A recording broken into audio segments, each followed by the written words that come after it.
Yüklüyüm Ertuğrul. Buraya kadar Türk.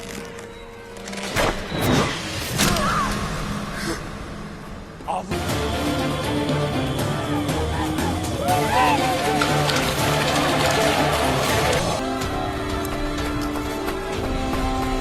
Yiğidin harman olduğu diyarlarda biz seve seve can veririz. Lakin bir karış toprak vermeyiz.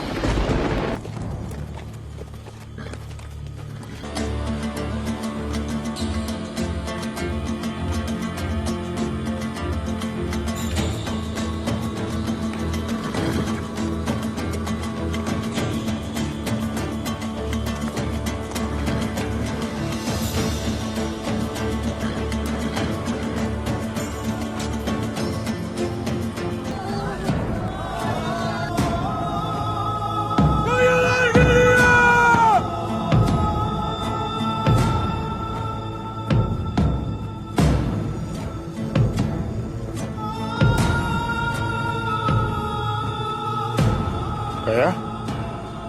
Ne oluyor? Kayılar Bey, obaya geliyorlar.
Hayır olsun Aytolun Hatun.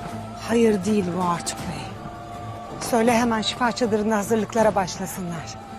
Havada bela kokusu alıyorum. Hemen yaralılara gidip yardım edin. Hemen.